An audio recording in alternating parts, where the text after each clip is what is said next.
A brand new bolt-action deer rifle can be had for under $300 right now. The lever action your grandfather carried, same 30-30, same Marlin name, stamped on the receiver, starts at $1,240. The gun America has hunted with for more than a century quietly turned into a luxury item. It doubled, and in some cases more than doubled, while the rifle that outranges it got cheaper. So here is the buying question for 2026, answered one rifle at a time, from worst value to best. Which lever guns still earn the money, and which ones are charging you for a name? One ruler runs this entire list, and it is not accuracy off a bench. It is value per hunting dollar. What each rifle costs, measured against the animal and the distance it kills. A tack driver that costs 3 times what the job needs loses to a rougher gun that does the same job for half. That is the test.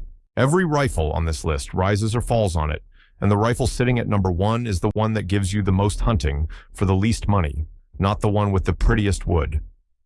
Start at the bottom, because the worst value in lever guns right now is not a bad rifle. It is the right money spent on the wrong gun. There is a whole shelf of tactical lever actions now. The Smith & Wesson 1854 dressed up with rails. The Henry Big Boy X with its polymer furniture and M-lock slots. The POF Tombstone. They sell, they photograph well, and by the time you bolt on the accessory rails, they run north of $1,000, some past $1,500. Here is the problem for a hunter. You are paying a premium for a Picatinny rail, an M-lock forend, and a threaded muzzle that a timber hunter never touches. None of it helps you put a deer down at 80 yards out of a tree stand. The tactical lever is built to sell an aesthetic, and the aesthetic has nothing to do with killing an animal cleanly. If you are buying a lever gun to hunt, this entire category is money leaking out the side. It is at the bottom of the list, not because it fails, but because you are paying rifle plus tactical money for the hunting capability of the plain rifle underneath, minus the handling. Skip it, and keep the difference. Which brings us to the guns people actually argue about, and the first one that costs real money for real heritage. The Winchester Model 94. For most of the 20th century, this was the definition of the American deer rifle, chambered in 30-30, carried up more mountains than any other lever gun ever made. Here is what most people holding one at the counter do not realize. The Model 94. You buy new today is not built in New Haven, Connecticut. It is built in Japan by Miroku, under the Winchester name.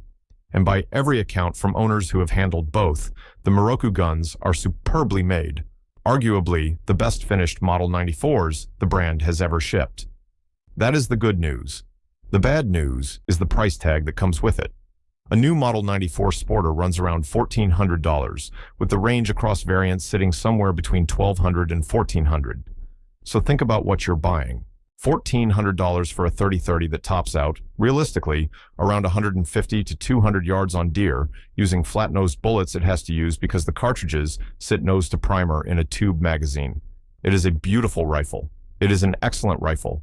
It is also the clearest example on this list of paying top-shelf money for heritage, because a $300 bolt gun will shoot flatter and farther than this will, and it will do it out of the box. The Winchester earns a place in the middle of the list, not the bottom, because it is not junk and it is not a gimmick. It is the real thing. You are just paying collector money to hunt with it. If you are buying a lever gun this year, subscribe, because the rest of this list is what keeps you from overpaying for a name you already recognize. Next up, and moving up the value ranking because it does a job almost nothing else here can do, the Marlin 1895 and 4570. This is the big bore lever, and it exists for one reason: to put a large, heavy, close-range animal on the ground now. Elk in timber, black bear over bait or hounds, hog in thick cover. The 4570 throws a heavy chunk of lead at moderate speed, and inside about 150 yards, it hits like a dropped anvil. Owners who hunt big animals in close country consistently report it is the rifle they trust when the shot is going to be quick and the animal is going to be tough. The catch, again, is price. The 1895 runs from around $1,380 on the plain models up past $1,600 once you get into the stainless and the specialty configurations. That is a lot of money. But this is the spot on the list where the money starts to track the job, because if you specifically need to stop a big animal at close range with one shot, there is no $300 bolt gun that does this. The 4570 is a specialist, and specialists are allowed to cost more, as long as you actually need the specialty. Buy it if you hunt big and close. Do not buy it as a deer rifle, because it is expensive overkill for a whitetail, and it kicks hard enough that most people shoot it worse than they would shoot a 30-30. And now, the rifle this entire conversation orbits around, the Marlin 336 in 30-30. This is the gun the price story is really about, so this is where we deal with it straight, because the truth is more interesting than the outrage. Here is the number that gets thrown around. People say Marlin prices went up 300% after the brand changed hands. That is not true, and if you repeat it, you will get corrected by anyone who is paying attention. Here is what is true. Go back to 2008, and a Marlin 336 was a working man's rifle. There are people who bought them new at Walmart for right around $300, some a little under. Through the mid-2010s, a new 336 street price sat somewhere between $400 and $550, depending on the model and the sale. Today, a new Ruger-made Marlin 336 Classic carries a manufacturer's suggested price of $1,239, and on the shelf, it runs from around $1,250 up past $1,600 for the harder-to-find configurations. So, run the honest math. From a typical street price of $400 to $500 up to roughly $1,240 and beyond, that is an increase of somewhere between 125 and 210%. Not 300, big, real, but not the cartoon number. Now the fair counter, because value means adjusting for reality. Some of that is just inflation. $300 in 2008 is worth around $465 in today's money. So a $400 rifle from back then would sit somewhere near $700 today, just from the dollar losing value. But the actual price is $1,240. That means even after you subtract inflation, the Marlin got roughly 75 to 90% more expensive in real terms. So this is not your imagination, and it is not only inflation. The traditional American lever gun genuinely got more expensive to own, faster than the money around it got cheaper. Why? Not a conspiracy. Remington owned Marlin. Remington went bankrupt in 2020, and Ruger bought the Marlin assets out of that bankruptcy for a reported $28.3 million, then moved production and retooled the whole line. That costs money, and the demand waiting on the other side, driven partly by a wave of nostalgia, meant Ruger could charge for it. Which lands us on the thing that makes this a real buying decision, and not just a complaint. There is a real difference between three eras of Marlin, and knowing which one you are looking at is worth more than any other single fact in this video. The old guns, made in Connecticut before 2007, wear a JM stamp. The community treats that stamp like a mark of quality, and here is the part almost nobody says out loud. The JM is a proof mark, a stamp applied after a pressure test, not a grade of workmanship. The other thing people repeat is that the old microgroove rifling is superior. In practice, microgroove matters mainly if you shoot cast-laid bullets, where it can foul faster. For the jacketed hunting ammo you are actually going to feed a deer rifle, it makes no real difference.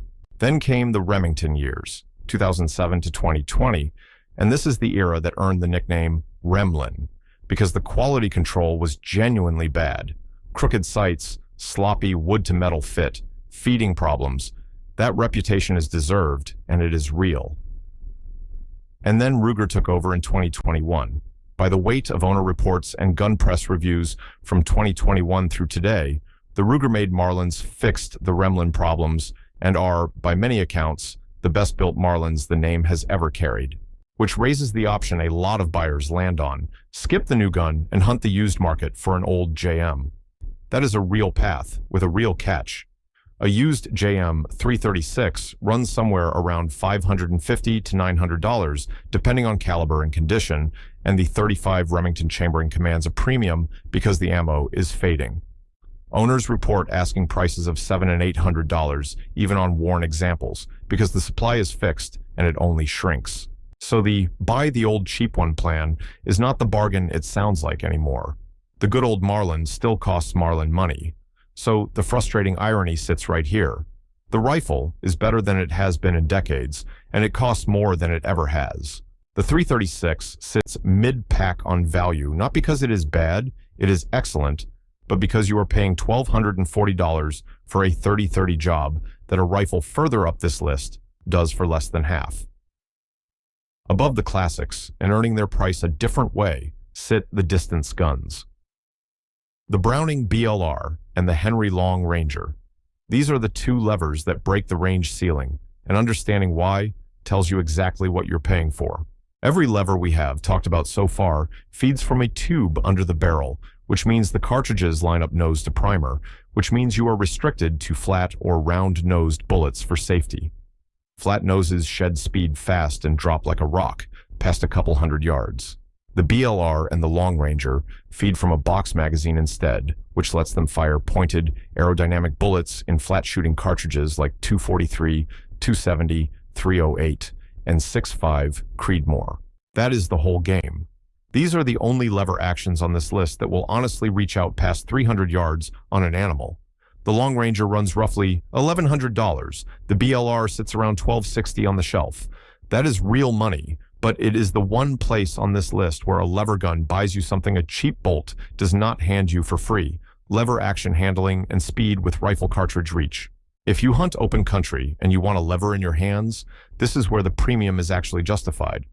If you hunt timber and never take a shot past 150 yards, you are paying for reach you will never use. Now, the category that trips up more buyers than any other, and where getting it wrong can cost you an animal: the pistol caliber lever.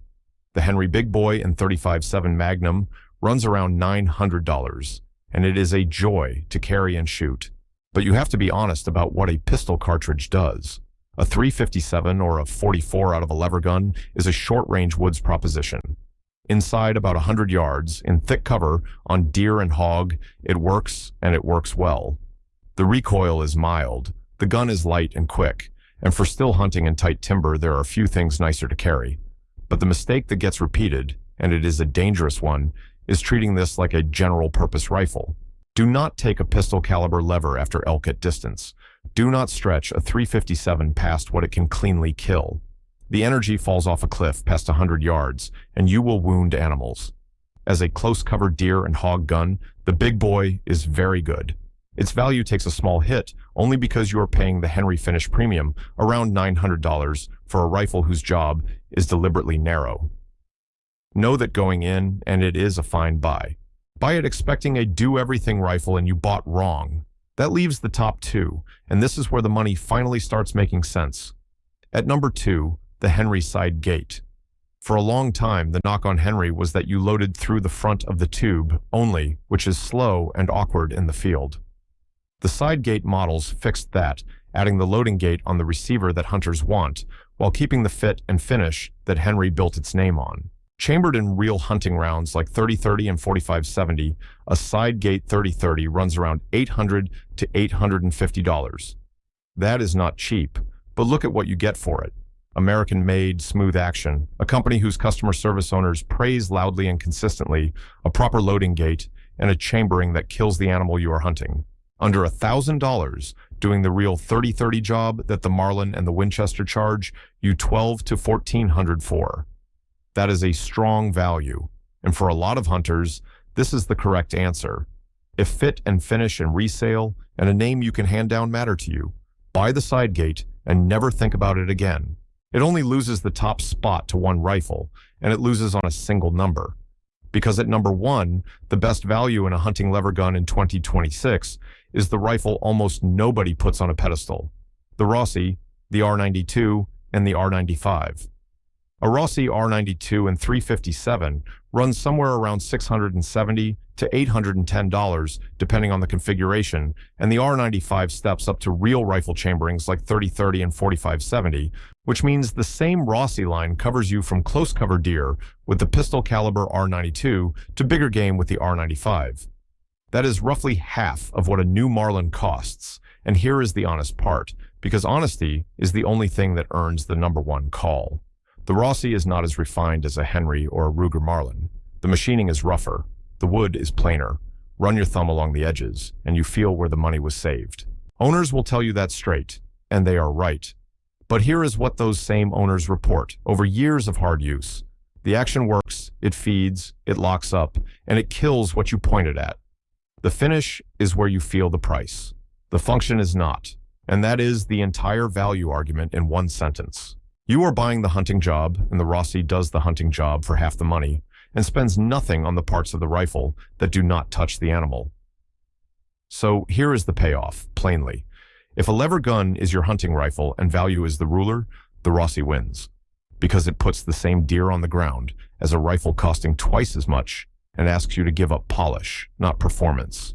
If you want the heirloom, the resale, and the finish, step up to the Henry Sidegate and pay the $800 premium for it with your eyes open.